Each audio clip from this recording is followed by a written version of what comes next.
Okay, I'm gonna get started. So click, click. Hold on, click, click. There we go. Syncing up. All right.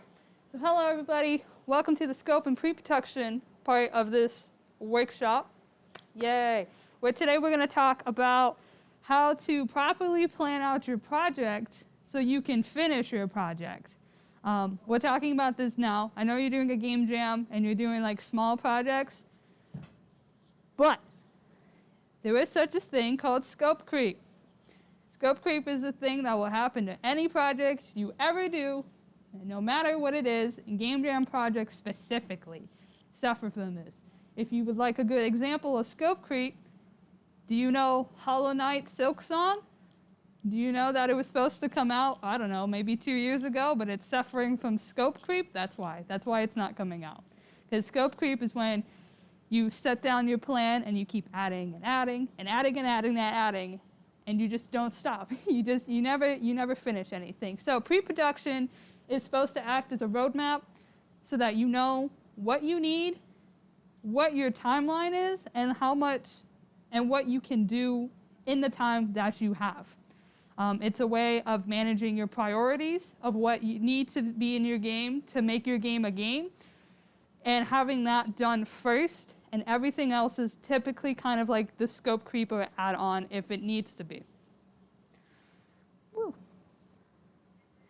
So I'm going to go over an overview of pre-production. There's this link to a very nice, really long Reddit article that very nicely explains it, but I'm going to try to summarize without plagiarizing too much. Oh my god. Okay. Woo. Sorry, like my computer went. Okay, it's fine. So generally, when you're going to start pre-production in your game, you're going to start with these questions. So first you want to answer who your game is for. In the context of our game jam, your game is most likely going to be for other gamers of the college age group who are in this club, people who are making small games and who have played games.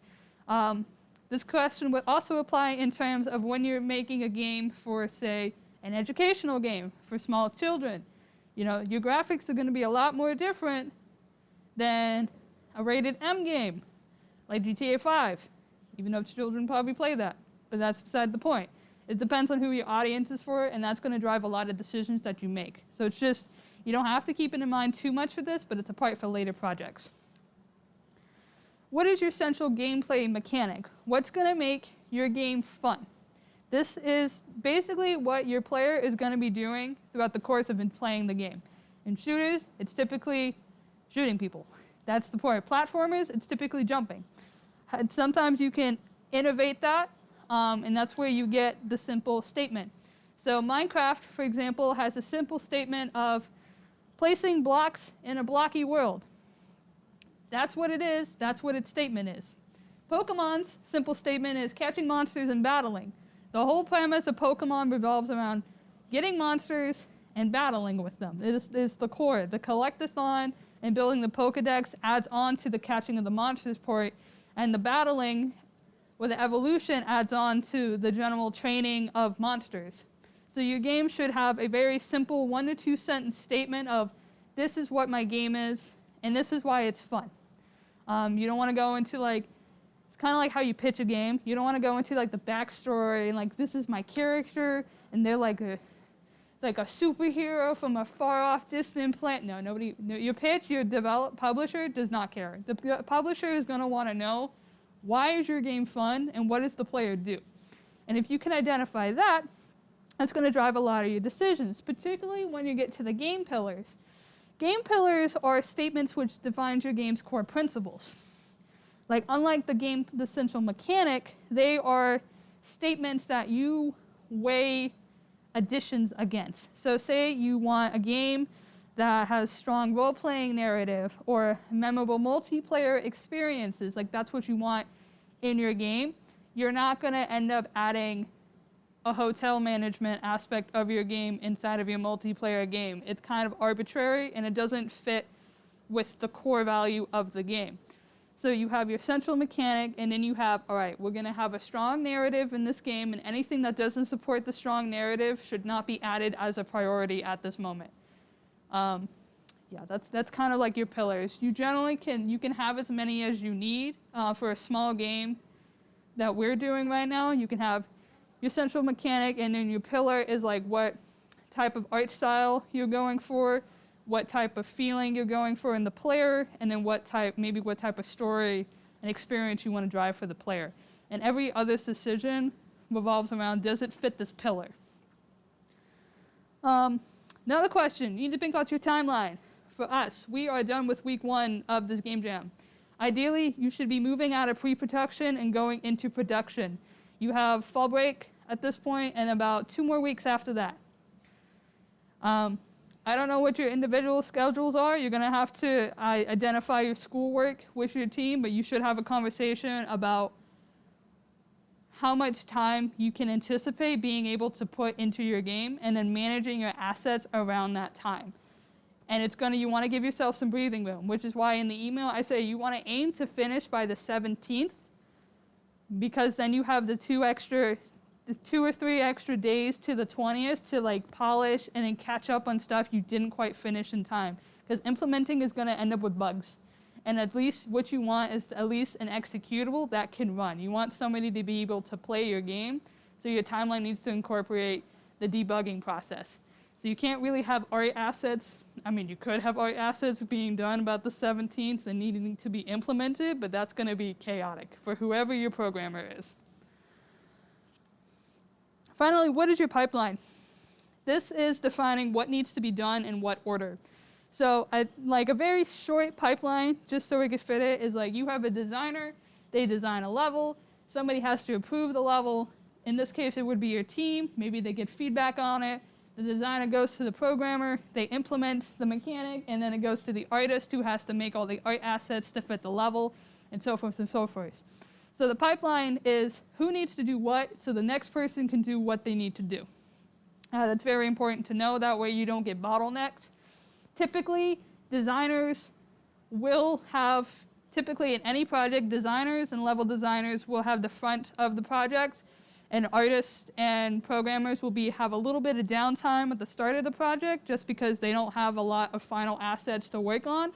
They could help with level design and general game design as well, so feel free to include them.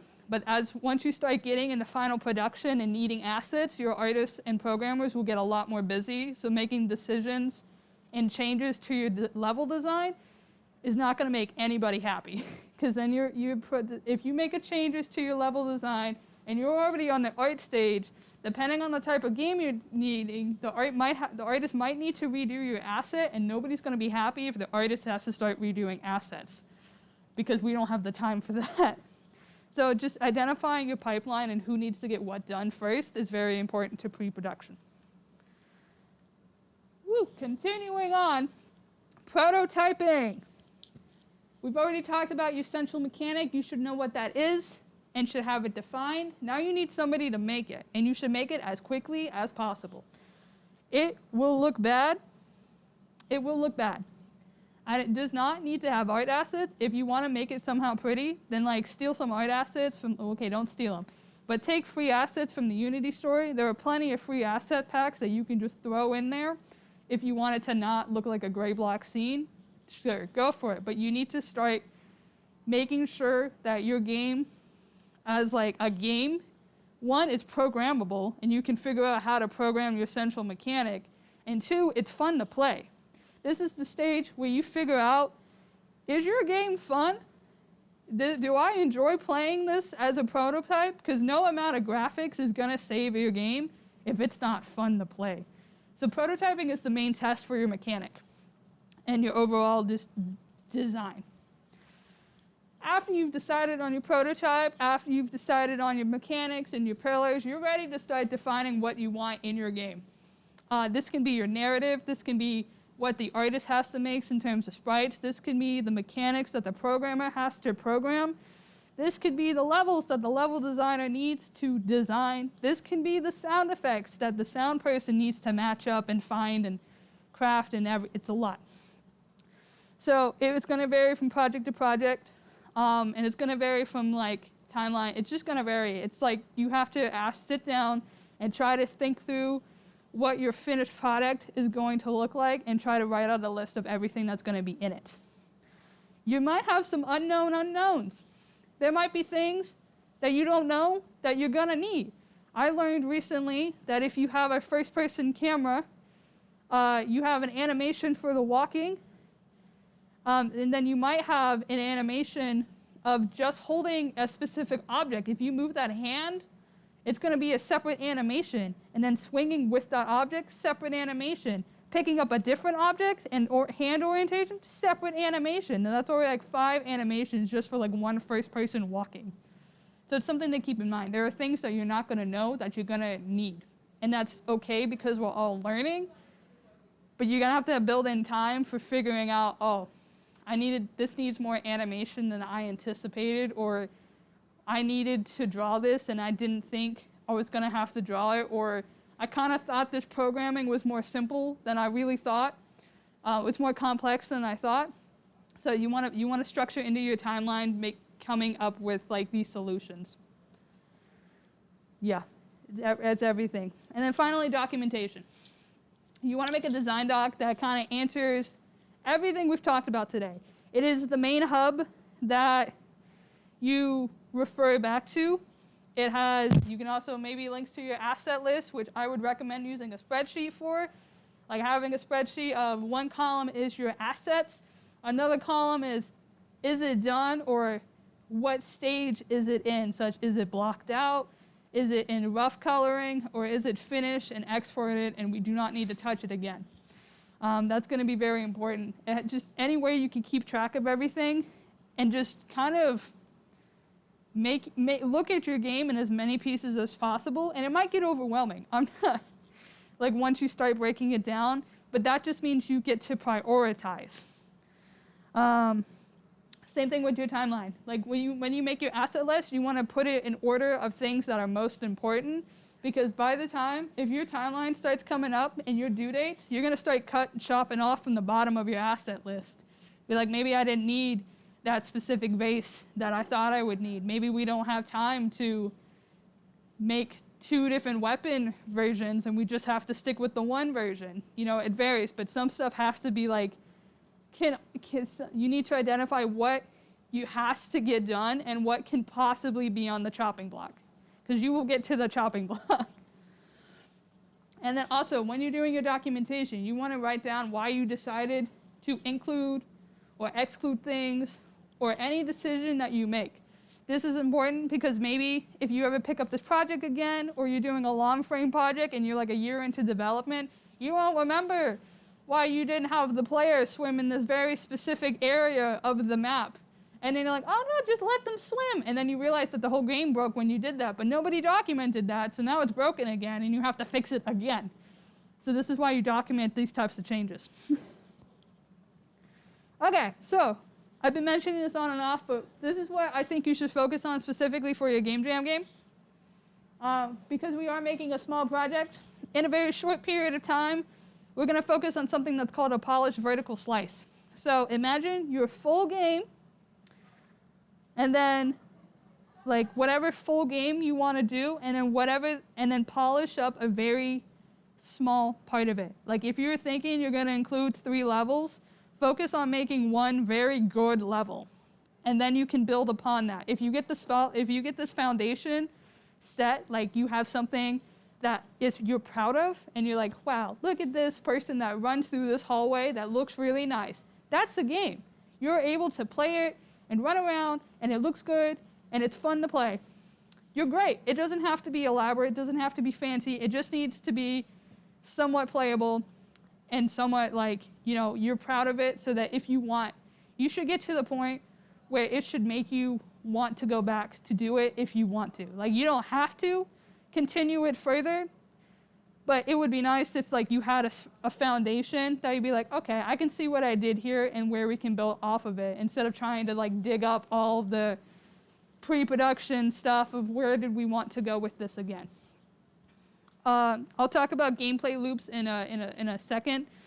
So like I mentioned, you guys should define your essential gameplay mechanic, maybe some game pillars, stuff you're going to reference. Like we definitely need a narrative if this doesn't support the fact that we're getting a narrative, maybe we shouldn't focus on it right now. Or if this doesn't support the fact that we need lasers to bounce back and forth and that to look really pretty, maybe we shouldn't focus on that. That's what the pillars. The pillars are like the core things you want in your game. And also you need to prioritize your asset list. That way you know what to not include. Game designers. If you're a game designer, what you need to do is that you need to make a list of your game mechanics, your core gameplay, and the settings. This means, are you running? Are you hitting things? Do you need stuff to collide? What's your core gameplay? Is that also exploring? Is that shooting things? What are you doing? Where is this taking place? Do you have multiple locations? Are you transitioning locations? Where are we going? Are we all in the same place? Is it a never-ending cycle? Like that, these are important questions to answer because this is going to influence the rest of the team. Artists, you need to make a list of assets, order them, and estimate how much time you're going to need to be able to make that. You're going to have to sit there and really dig deep and be like, all right, if I focus really hard, how fast can I make this asset? How many assets do I have to make? And how fast can I make these assets? Sometimes your timeline will change depending on how many assets you can make. Game jams are very special because they give you you understand how quickly you can work and when you force yourself to focus very hard on something. It's very fun in a way. You cranking out assets in about 2 hours each. It's very rewarding and you learn something about yourself. You're like, wow, when I give myself a deadline, look how fast I can do things. The worst thing you can do to any creative person, and everybody, all of these roles are creative people, is to give them an ever-expanding box. Creatives are like water, and they will fill the box no matter what size it is. This is why you have to give yourself deadlines, and this is why you have a deadline for this game jam, because you will never finish anything if you don't give yourself a deadline. But yes. Programmers, you need to list your gameplay features that need to be created. This kind of goes hand in hand with the level designer who's telling you what mechanics you need to happen, but like, are you going to need to program collisions for this object, for this object? Are you going to need to program any special types of movement? Are you going to need to program asset switching? Are you going to need to program level transitions? I'm not a programmer, so I can't, this is not going to be the best list, but we'll have an example in a bit. And then sound designers, you need to list sounds and music in order of priority. And there's going to be a lot more sounds and music than you think you need, honestly. But like, what needs the most important sound? And do you want music? Do you want ambience? I don't know. You got to find that or make that. But yes. Okay. So here are just some visuals. Ways to play new games is a gameplay loop. Gameplay loop is basically it goes back to that central core concept. What is your player doing repeatedly? It is the essential mechanic in the gameplay loop is the thing that your player will do over and over and over and over in your game. So over here we have, this is typically most likely a roguelike or a loot and shoot game. You kill a monster, you get rewarded with gold, or some other type, maybe you get rewarded with like a special legendary weapon in terms of Borderlands. And then you get to buy stuff, or you get cool upgrades as you get stuff. So the more you kill monsters, the more stuff you get, and it just keeps going and going and going. That's a good loop. Pokemon Go. You walk around, you find a Pokemon. Maybe you catch the Pokemon, maybe you don't. Go back to exploring the loop. You catch the Pokemon. You get some candy, you get some Stardust, you lose a Pokeball. You'll lose that many Pokeballs whether you catch it or not, so that, that's also a minor loop. Collect some stuff, level up the Pokemon.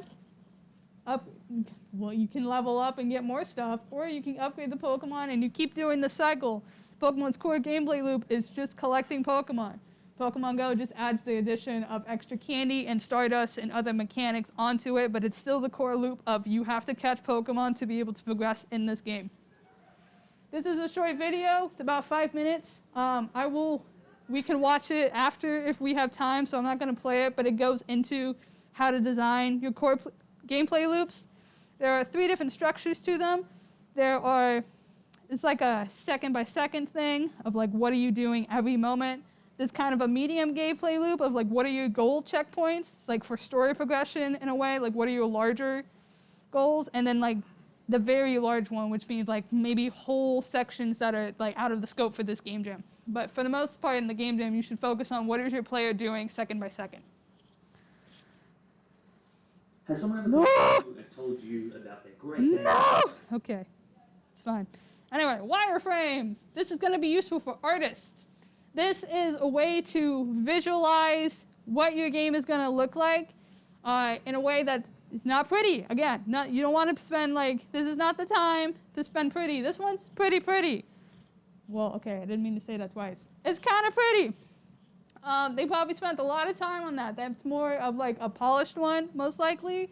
This is a pretty basic one. It's basic UI.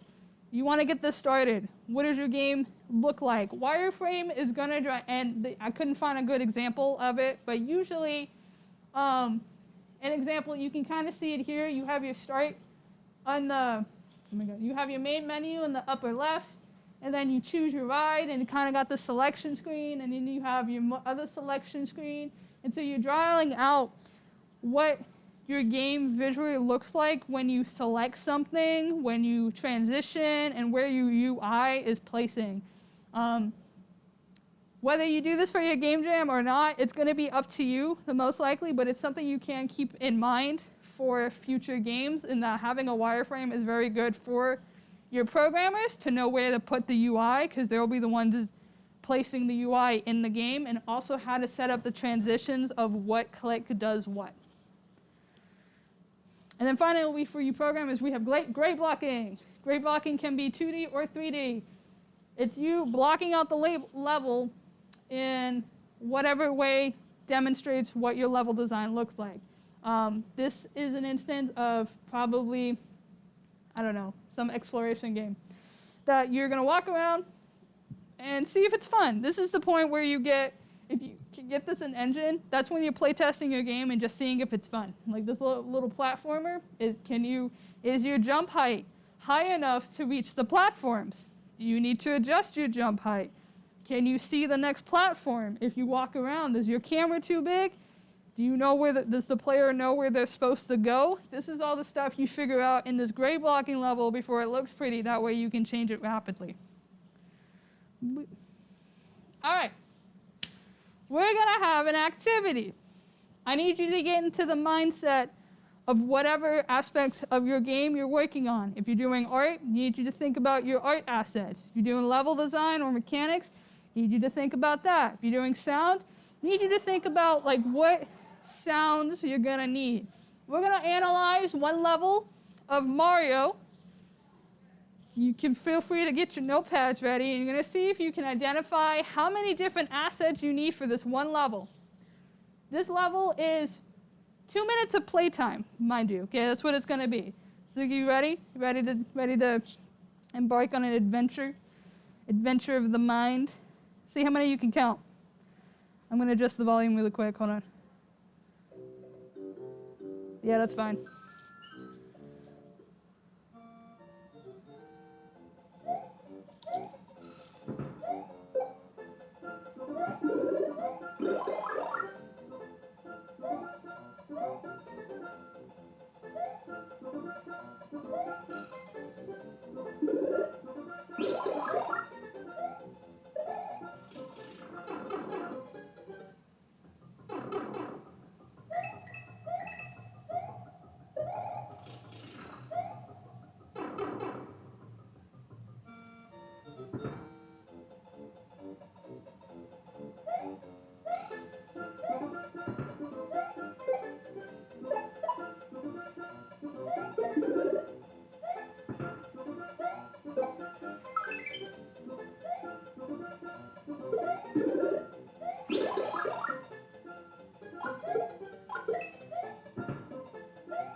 Did you get it all? Did you get all your notes ready? You want to watch it again, or should we move on? Should I show you the list? All right, we're going to start with the mechanics and the gameplay. Did you know that you would have to and also, again, this is what I interpret as having the program, so and I probably missed some stuff because honestly, it's a long list. Did you know you would have to program? No, don't play again. Stop it. Mechanics and gameplay. You need to program the level start. You need to have the running, and he runs faster, and sometimes the hidden objects, and then there's jumping, and then all those ground collisions, and you collect the coin, and the counter goes up, and you display it, and add a total, kill an enemy, jump on it, display that, add it, bounce off the enemy, hit the block, spawn an item, change the block sprite, spawn the enemies, have them roaming, get the mushroom, grow bigger, display the score, add a total, ground pound, break the blocks, have a warp pipe, level transition, launch the player from the pipe, checkpoint, enemies take multiple jumps. Pick up objects, throw objects up or in front of you, run into enemies with objects, get a power-up, change the sprite, add a special ability, and the level. That's one level. But that's your whole gameplay loop also. And this can be as big and as short as you want it and need it to be. But how many of you thought, what did you guys pick up on? Anything you didn't pick up on? It's a good question. Checkpoints is a big one. I don't know how to program checkpoints. One of my games has a checkpoint. No idea. It's gonna be a learning curve. But yeah, he didn't use the checkpoint in the video, but it was there. It's this tiny one. There was a checkpoint system. Any other surprises? Also like the launching from the pipe, just like that little velocity boost you get running out of it. That would be difficult, wouldn't it? It's not the same as just spawning the player. You actually have to projectile them across the screen. All right, mechanics. So next is art. You gotta do the Mario Start logo. You got small Mario, big Mario, fireball projector. There's all the environment art. 5 different types of enemies. There's about 4 different types of collectibles. There's a lot of interactables, which also goes back into the gameplay mechanic, but we already covered that. And then there's some UI items of you gotta have the word Mario, you have the little box at the top of what item is currently equipped. So you have to draw the icons for every possible item that you can currently equip. But ideally, they'd be the same sprite as the in-game, but maybe not in this case because they are a different resolution, so it really depends. So sometimes you can reuse assets. Environment-wise, we had the ground, and then we had the diagonal portion of the ground. So there's a tile set of each of those. One of them was the top layer of grass, and another one was just the dirt itself. So that's already 2 assets, just in different orientations. You have the bushes, you have the entire background. You got 3 different colors of pipe. Same pipe, but you have to have it be different lengths. That way you can shorten it as you need, because there was the really long green pipe. So if you want to have a really long green pipe and then like some smaller pipes, what you want to do is that you want to make the really long green pipe and have 3 different colors of that, or however many, I think there's 4 different colors of pipes, and then the programmer or the gameplay, the programmer will just like hide it for the most part. So the good way to make assets is to kind of try to make it as catch-all as possible, if it is possible, and then like you can hide things that you need. At least that's what I assume they did, and that's what I would do, is make a long one and then just hide what you don't need. Collectibles, there were 2 different types of coins, and of course you had the red and the green mushrooms, which do different things, so that's a different system. Each one has a different reaction, which is a different function that it needs to do when triggered. And then there's all the flying interactables and invisible things. And in the movie, and I didn't touch animations in the slide either.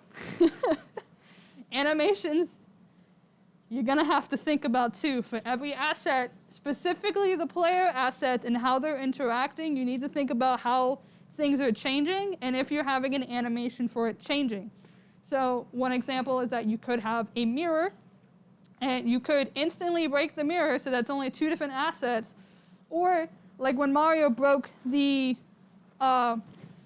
blocks when he was doing a ground pound, there were little ground or block particles that scattered about. So you could have particles, but you're gonna need to design those particles and then implement, and then the program is gonna have to implement some type of particle scatter. So it's all the nitpicky things. It gives this asset list, you want it to be nitpicky. All right, I got one more. Sound. Did you hear? We got the level music, and above and below ground, but there's reverb and echo on the below ground. You got the jumping, you got the coin collection, you got the bullet bill firing a little off screen, you got stepping on the enemy, which increases in pitch as the combo increases. You got item spawning, Mario gets bigger, there's a spin sound effect, there's a traveling through the pipe sound effect, there's a launching from the pipe sound effect. They're all different, by the way. I rewatched this video. There's a one-up sound effect, fireball sound effect of when you shoot it. There's the football man clapping sound effect. You got to stomp on the football man, which is different from the enemy sound effects. Fanfare and the counting drum snare, and then the level closing. It's just the same thing. I'm just going to repeat myself. It's got to really just, it's just all the sound effects. You have to figure out what you want sound, where you want the sound, how much can you repeat your assets without it being noticeable. So most likely all of these assets will be repeated throughout the rest of the levels of the game. So, you don't have, your asset list does not need to be this big. You can add onto it, but you need to identify what's the most important ones. I would assume the level music's pretty important. Jumping on an enemy would probably be really important to give you player feedback that the player is doing something. If you want to temporarily make that the same as the coin collection, go ahead. You can do that. If you want to make the launch and the traveling pipe sound the same sound effect, you can do that as well. If you want to make the one-up and the projectiles and the spinning some of the same sound effects, go ahead. You can do that as well. You can try to combine as many sound effects as you can without it being too terribly noticeable. But that's going to be up to you. So overall, I'm not trying to scare you. I know this may have been scary and overwhelming, but I'm honestly just trying to be real with you. Games are a lot harder to make than anybody realizes it. Anybody who critiques is like, wow, I could make this game. Why don't you just add this into the game? Nobody really understands how to make a game until you try to make a game. And then you're like, oh, well, okay. And I'll be like, why don't they just add this into the game? I'm the same type of thing. I'll critique games, but I come it from a place of knowing how difficult it is. So once you know the process, you get to judge how difficult it would be to just add another fighting character in Super Smash Brothers, for instance. We got that announcement coming up on the 5th. I wonder who the last one will be. And people will be mad about it either way. But if you really think about how much Sakurai has to do when putting in a new Smash character, maybe people wouldn't be so mad. I'm not gonna break down how adding a new character works. That's a lie. Fighting games, I think, are some of the hardest games you can make. So I don't know what type of trauma Sakurai has from working on Smash. But yeah, okay, so basically, if you want to complete your game, what I recommend, and by complete, I mean get something that is playable and that you enjoy playing. That's what complete is to me. Whether it's 5 stars in itch.io, I don't really care. That's up to your own personal goal. But for me, if you can make something that you are proud of and somebody can somewhat play, then I feel like that is a successful game jam. And you will walk away being happy and have learned something and ready to go on to the next one, whenever that is. That should be your goal, is to just whatever as complete is complete. And it should run. If you can have an asset showcase is definitely an option if you do not get to there. But I think you'll feel prouder if you can actually have a game that somebody can play, even if it's just running around a level. It looks nice, and you can have interactivity with the player, and that's the most important thing that makes a game compared to a movie, compared to like a book, any other type of media you can try to compare it to. You, the player, get to experience this world that you are making, and that is what makes games some of the most powerful media forms, is by drawing players into the experience and into like another world of what you want them to experience. So yes, so try to define your core mechanic. Should be one statement. It's what your player is doing. That will build off of into defining your pillars, is what do you want to accomplish with the game. Do you want a strong narrative? Do you want fun puzzles? I don't know. Anything that does not support those decisions, do not worry about it and do not try to include it at this time. It will just dilute your game. Create an asset list and prioritize them. I've said that a lot today.